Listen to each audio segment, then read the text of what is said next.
Alright, so I wanted to make a video on the version of Energy Blade Inquisitor that uses Lancing Steel of Spraying and Blazing Salvo with returning projectiles. It's absurdly powerful on Ubers and other content. I'm not the first one to make this build. There's some other people out there that have more than 20k. Energy Shield, I'm about 17k right now. After Energy Blade, before Energy Blade, it's about 27k. But there's people in there that have put in more investment than me. But for the investment I put in, and even when I was at 10k Energy Shield, it does absolutely absurd damage. And a few of the reasons for that, this league versus other leagues, there are three main things. One, at the high end, we have heist bases now. Two, we have the charms, and on charms and that which was taken, you can get strength and intelligence up to 40, so you can get that 3 to 4 times on this build, which is very strong. And then you can also get 8% increased strength. And then the last thing, which I think a lot of people have overlooked, is that Energy Blade now has a quality that grants 5% more maximum energy shield. And by default it has 50% less, so that's additive with the less. You can see it's up to 13% here. Because we have an enhance, it's only level 4, and then I've got +1 level from gloves, so it's level 5 because of that. I could have even higher level 1 with awakened enhance, but that's level 5, and that's giving us 13% more energy shield additive with the less. You can see if I take off enhance here and drop that 32% quality, that puts me at 14.7k, so I lose a good 2k, over 2k energy shield from not having enhance. That's very strong. It's a lot of extra damage and survivability. So it's extremely strong, this build, and it's easier to get in at lower investment.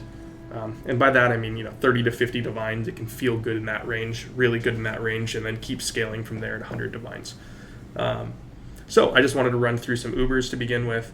At the end of the video, I'll add in a Wave 30 simulacrum that I did on a different recording. It doesn't have audio. I'll just say some things over it. But that's just to show that clearing at 100% Delirious is also not too difficult with the build.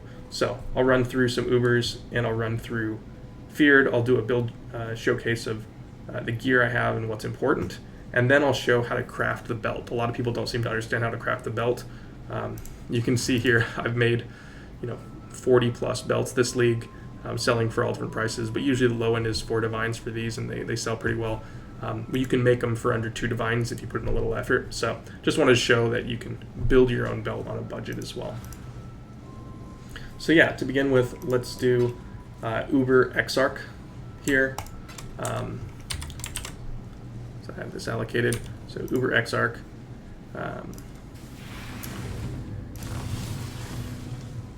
So with Uber Exarch as well,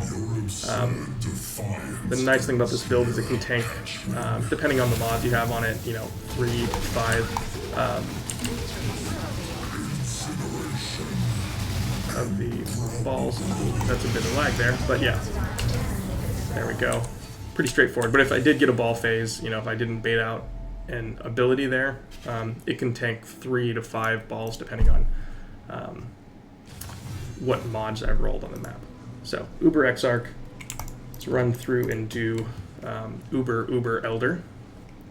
I don't need to witness this since we have Feared ready to go. Though witnessing it isn't too difficult, I should probably do Feared first and then just witness it. But here we are.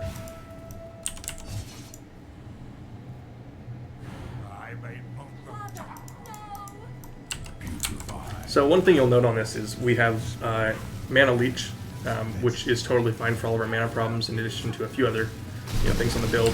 But when things go invulnerable here, they still take hits and proc our cast on crit, but they don't leech. So when they're invulnerable like this, but they can actually be hit, dodge that for a moment. Then we run out of mana, but we're not really running out of mana. As soon as we can actually deal damage again, we're fine. So I just wanted to call that out. Got a little distracted there for a moment, but yeah.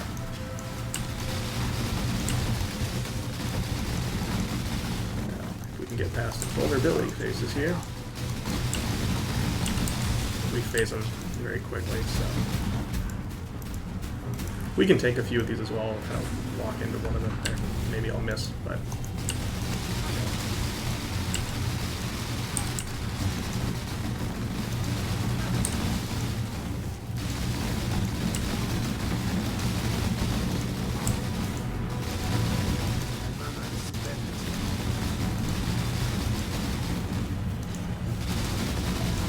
see we have so much recovery. We can stand on this degen for a while. That'd really be a big deal, especially if we have something to get our instant leech off. So instant leech is fantastic for this build. Leech in general, when you have this much energy shield, is a big deal.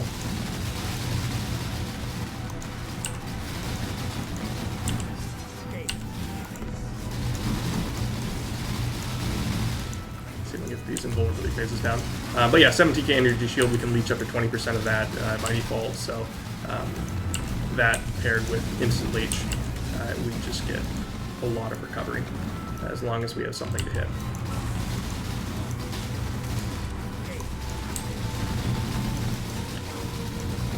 Alright. We've got this invulnerability, last invulnerability phase done.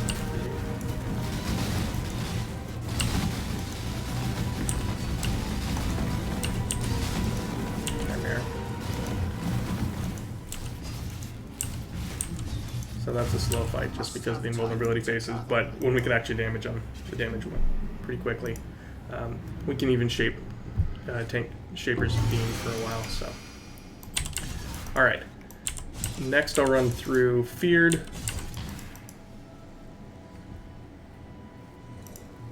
So the Feared I has Reflect for Fizz damage. That's fine. We deal very little Fizz damage. We actually deal a lot of attack damage. Because of our default 7,000 max in damage. We can clear, white and blue monsters easily with that. But that's all lightning damage. We don't get that much physical damage here. It's, a very small amount of added physical damage. We do have this that we use for Ziri. We swap in for elemental reflect, but we don't need to worry about physical reflect. Everything else here, it's just a bunch of damage. They get a bunch of energy shield, a bunch of reduced effect of our curses, and reduced recovery, but should be fine. All right.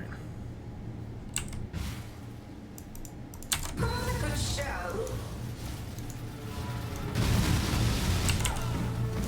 Time to up the stakes. Grasp your mortality tightly. Time to up the stakes. There we go. So, 100% feared. Not really very difficult at all. Hey, Bottle Faith. Nice. So, now I'll just go through some of the items, and then I'll go through crafting the belt.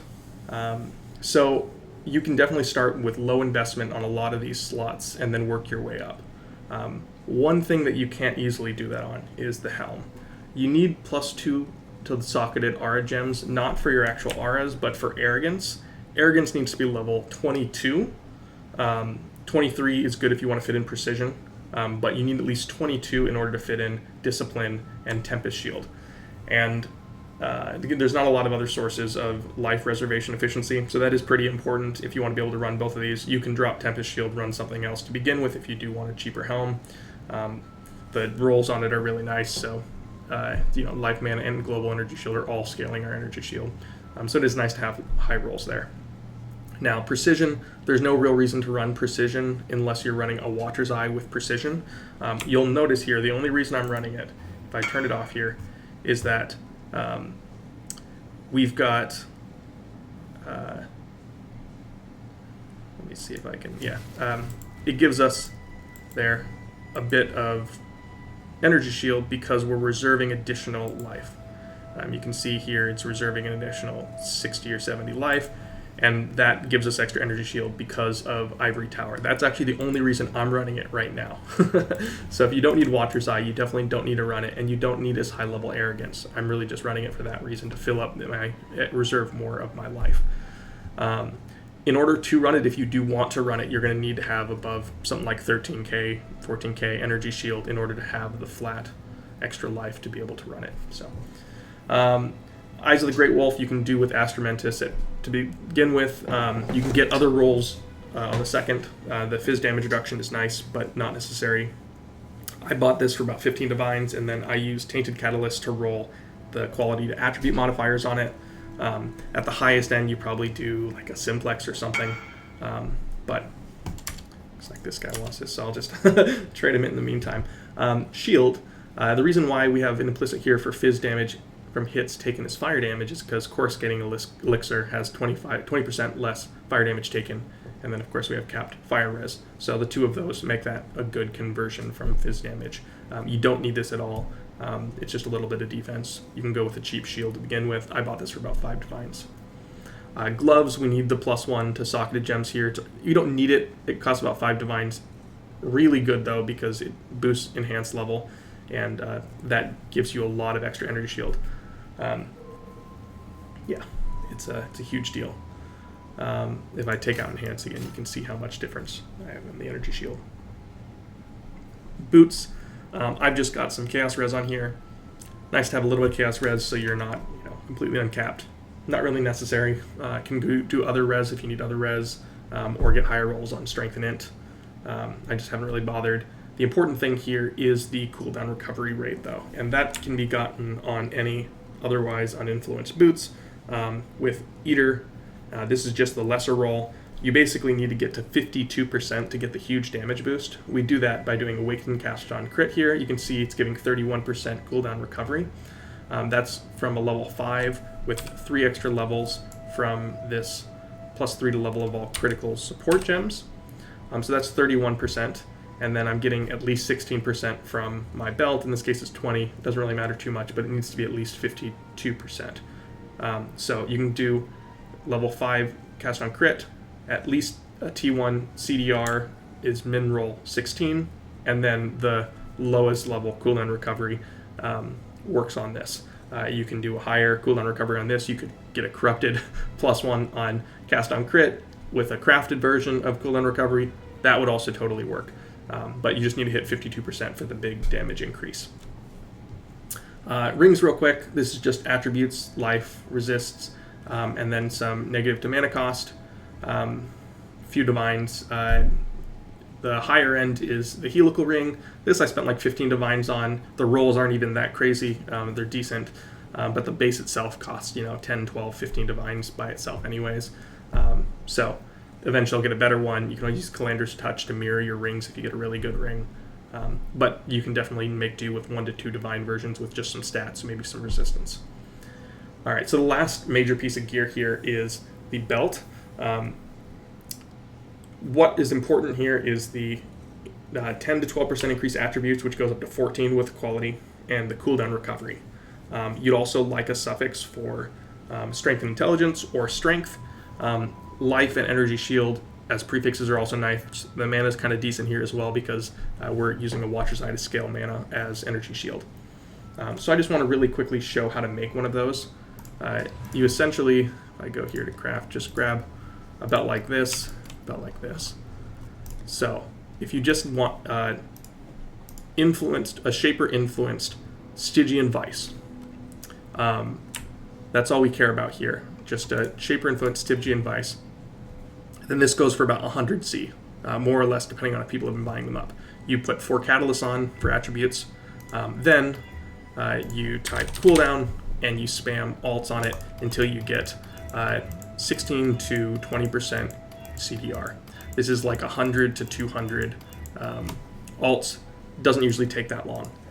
Then you can do the same thing for a Hunter belt of any type, costs like 5C for the base, or you can spend 15 to 100C for one that already has T1 attributes and no other Hunter mods. So that's the important part. I'm just going to go ahead and put these back. I've already got 2 over here that are rolled for us. So this one's got cooldown recovery rate. Note it has no other Shaper mods. That's important. And then this one has T1 attributes. Note it has no other Hunter mods. You can tell it says of the hunt. If we had any other Hunter mods here, we'd have to annul those off first. But we don't. So we can basically just use an Awaker Orb, which will destroy this belt and doesn't care about the base or the quality, and put that mod along with the Shaper mod on this belt, keeping the base and the quality. So we do that here. We got stun duration on enemies as a suffix, which is not ideal, but it's fine. You're almost always going to have a filled suffix. Rarely is it going to be a good one. By doing these, we spent maybe a div and a half, and this we could probably sell for 4 divs, 3 divs. Now, what you can do next if you want to make one of these a little bit better, and I might just grab one that has a slightly better suffix on it, since this one, stun and block is not particularly good for this build. If I take one of these, in fact, do I have one with... I've got one here with max rolls, so I'm going to do this instead. And you can see here, these do sell.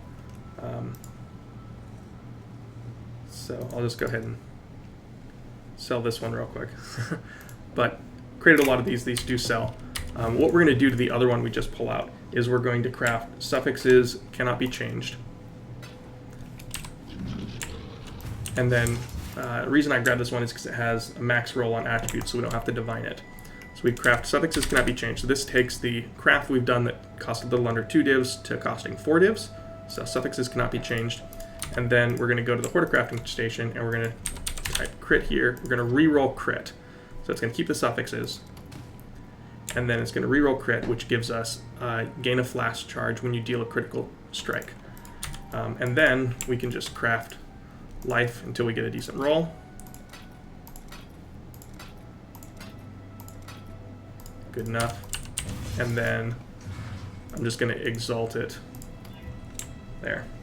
Not a great, T10 energy shield, but this alone is going to probably sell for 6 or more divines here because it's max roll on attributes.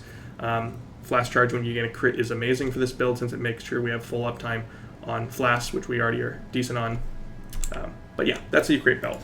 So quickly on the rest of the gear, you need elemental resistances during effect on this one, max charges, and it is a Bismuth Blast for LE res. This helps us cast a res, so I can turn these all on. And you can watch how long these two on the left stay on. So pretty high. I've got Alchemist Genius from our trader, so sometimes the flask effect increases the resist even more. But those will keep going for a long time. This one I got a crafted from Cinder Swallow, reduced mana cost of skills during effect, and then this is just a coruscating elixir, all with reused at the end of effect. So quickly for the tree here, this is trader, giving us trader. This gives us extra flash charges, is why we have these 2 free. Right now I haven't crafted the max charges on this, so this one kind of goes out before too long. These 2 will stay on for 5 to 10 minutes by themselves. I've got increased max life here, flash charges, Alchemist Genius, and a little bit of resistance here. Those aren't all necessary. You can get them elsewhere. This cluster jewel is important because it gives us mana leech. We need some source of mana leech. If you don't have a cluster with mana leech, you need to anoint it, and then you'll have to take this wheel manually. That's the most important thing here. This is also really nice, Veteran Defender for 15 attributes, 15 all res, and then 60% increased defenses, which is a bunch of extra energy shield. That said, if you can't get a cluster like this, that for me cost 8 divines, you can get one with just the mana leech to begin with. The reason this is expensive, and you need to be careful about buying one that's cheaper, put it in Path of Building first, is because Veteran Defender really wants to be here on the back, which you can do, and you can spend 2 extra points to get it. That's totally fine. But Veteran Defender will by default be on the back for maybe everything except for Martial Prowess, for a lot at the very least. So that's why we have this is an expensive cluster jewel. Beyond that, if you don't get instant leech from one of your charms or that which was taken, you also need to take this wheel to get 10% of leeches instant. This gives a massive amount of recovery and is really important. Other than that, Emperor's Mastery, I bought this for like 19 divines. Very good life, global defenses, attributes, all things we want. You can see if I pull it out, we lose about 900 energy shield. So very good, but not essential. The split personalities here, these ones I bought for about 3 divines each. I don't know what they are right now, but they're just intelligence and max energy shield. The intelligence and strength are much more expensive, 40, 50 divines. Just go with these ones, or strength and energy shield. You can see here, this is giving me about 1,000 energy shield. I would get an extra maybe like 300 or something from the int and strength ones. So they're not that much better. These ones by themselves are very good and quite cheap. I've got Corrupted Blood immunity here, a little dot multi, some stats. This is my Watcher's Eye. Wasn't too expensive. It's negative to mana cost and max energy mana is extra energy shield. You can do without the negative to mana cost. It just feels nice. Alternatively, you could just do that. If I do take it out here, you can see I lose, 1,300 energy shield. That's just because the 3,000 mana I happen to get from Crown of the Inward Eye, and otherwise is boosting our energy shield by 10% of its value. The last thing to note here is that which was taken. So strength and intelligence, you can start with just that. The leech is instant, makes it about like 15 divine if you do that with a good roll of strength and intelligence. If you don't get instant leech, just take these 3 extra nodes here. I also got some spell block out of mine. To go over charms real quick, we have strength, intelligence, endurance charge gain.